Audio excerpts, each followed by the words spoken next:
Uncle, last time we dealt with few queries that were of I had about missionary and missionary call, and this time we have some more questions. Okay. That is on the missionary involvement, Right. and I want to become a full-time missionary, Okay.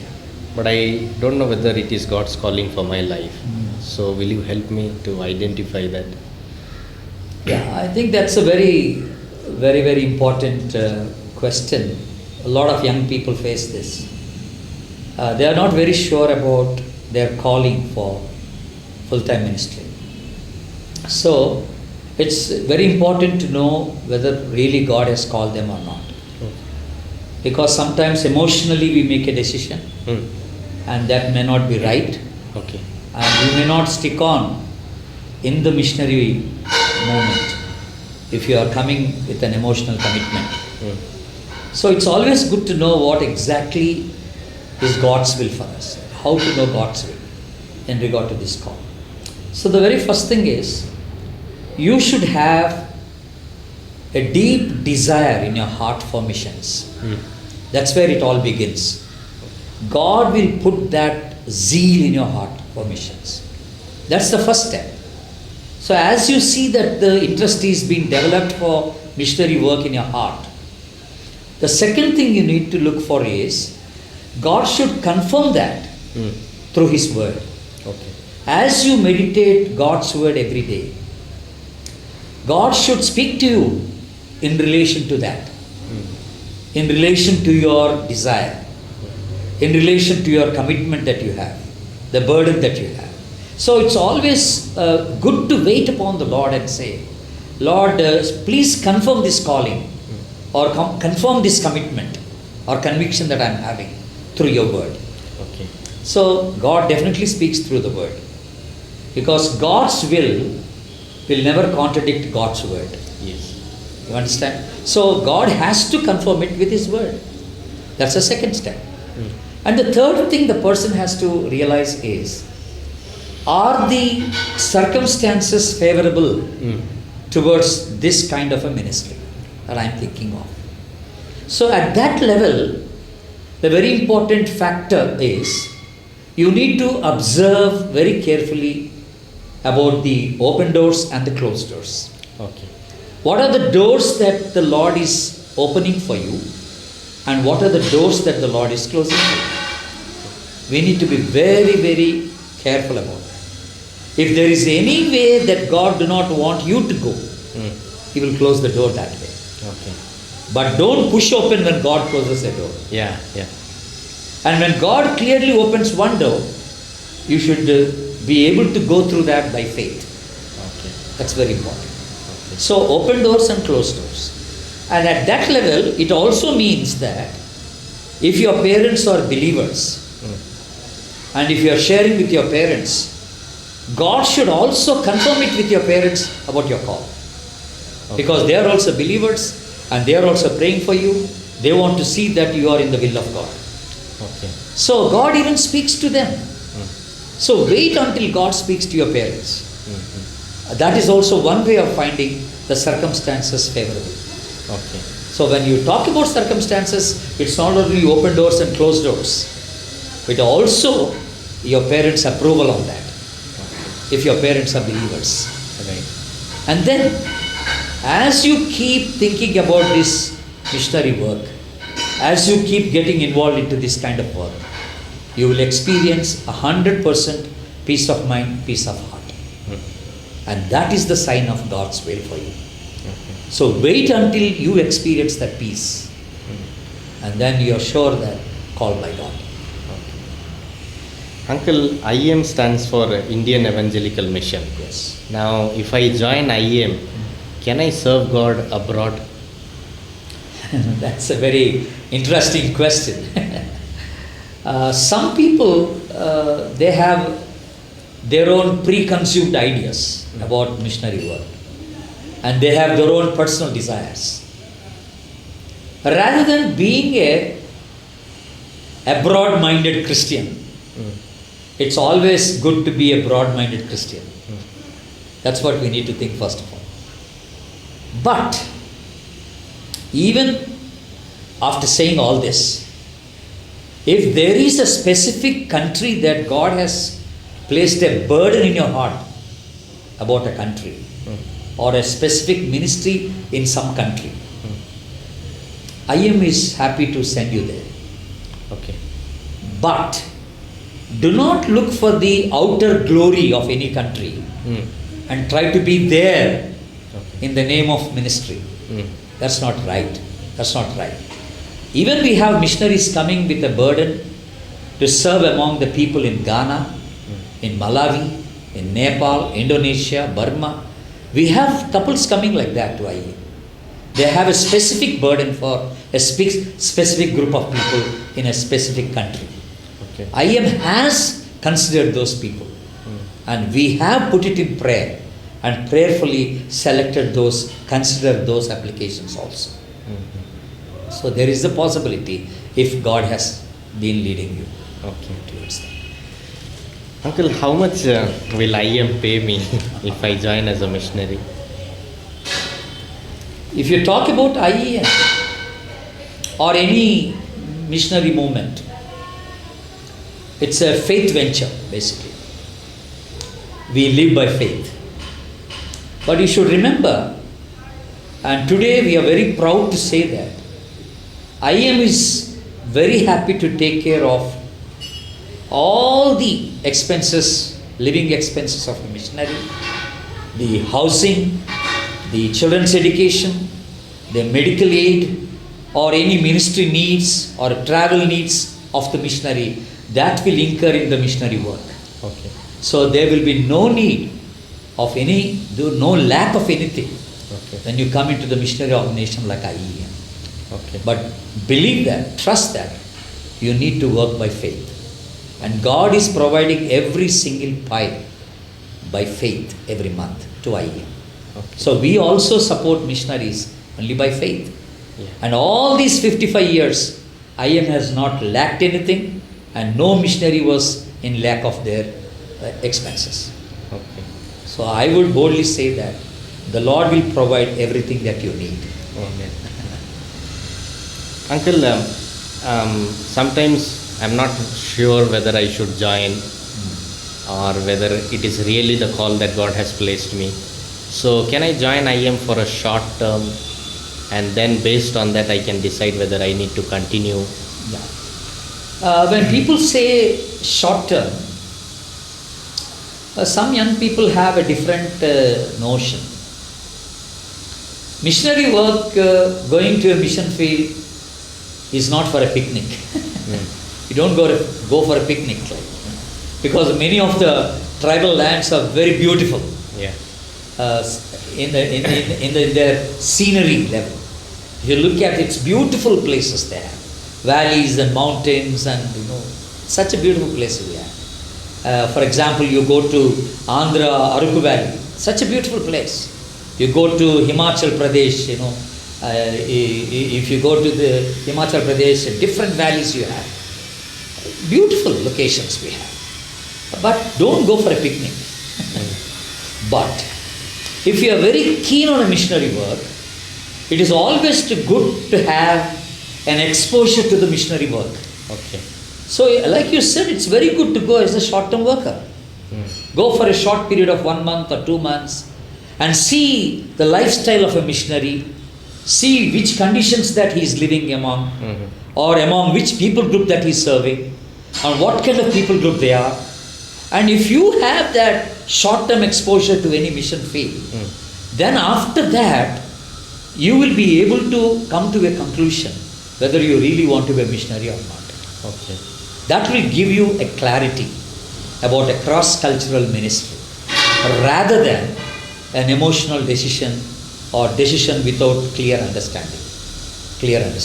So that's very, very important. And also, I would suggest, if there is a doctor or somebody doing a medicine, or a nurse, or a teacher, or a computer a trainee or something like that, if you go on a holiday, on a vacation time to a tribal land, you can help the tribal young people in these areas of your expertise. So you can give your experience, you can put on your experience there, You can help those people on medical lines, on teaching lines, on teaching computers, all these in the short-term work. Okay. So there is a possibility of using your talents and gifts in your short-term period also. At the same time, getting a first-hand information about what a missionary work is like. Okay. That's good. I think that will be helpful. Yeah. I have some more questions on missionary training. Okay. When IM starts recruiting, Mm. what exactly happens in the process of selecting the missionary, and how long does it usually take IM to process again? That's very important. What IM believes is, we do not want to miss out anybody who has a real calling for missionary work. And we do not want to take anybody who does not have a calling. Okay. These are the very two important things when it comes to recruitment. Okay. So, the recruiting department or the person who is recruiting will make sure every application that comes in is prayerfully considered first of all. So, there is much prayer given into that, into selection. So, we don't want to select anybody in a haphazard way. Okay. A much care is taken, a much process is put in there. So whenever we ask a person to apply, we also ask them to give a reference, addresses of whom he knew in his own place, a couple of addresses. So we will write to those people also, finding out about that person's commitment for a full-time work, and about his character, about his lifestyle, about his zeal for the Lord's work. All that we'll find out about that person. And then finally, the selection is made. Once we think that the person has got a clear vision and a clear leading on this missionary work, we will send him to a mission field for a time of 6 months. Okay. To give an exposure. After the exposure, the person can still make a decision whether to continue in the missionary work or not. Okay. That's how the selection process takes place. So probably on the whole, it may take from 6 months to 9 months, the entire selection. Thank you, Uncle. Uncle, I have heard about the training institute that IEM has. Yes. That is something called OTI. What is OTI and where is OTI located? OTI is, the full form is Outreach Training Institute. Okay. It is nothing but a training center of Indian Evangelical Mission. Okay. Missionary Training Center. This is located in Hosur in Tamil Nadu, which is about 50 kilometers from Bangalore, the headquarters of IEM. Okay. It's a beautiful 15-acre land, and we have a lot of facilities there. Okay. We have a beautiful academic block. We have accommodation for almost 150 to 200 people. We have rooms for single women, single men. Okay. And we have also private rooms for couples. And we have a beautiful spacious dining hall. And we have also halls for general meetings. We have a chapel. And we have a well furnished library, which comprises of different varieties of books from different sectors. Okay. And written by different authors, major authors. So it's a beautiful campus. And the whole campus is so beautifully designed that it will be a very good place for any person to have a quiet time with the Lord, to spend time with the Lord very quietly. So that's a beautiful campus we have. And there are many highlights. And this is the campus we have for training missionaries in Indian Evangelical Mission. Okay. Uncle, I have been to Bible college. Yes. I have completed my degree in theological field. But how is OTI different from a regular Bible college? What do they do differently there? That's a very, very interesting and important question.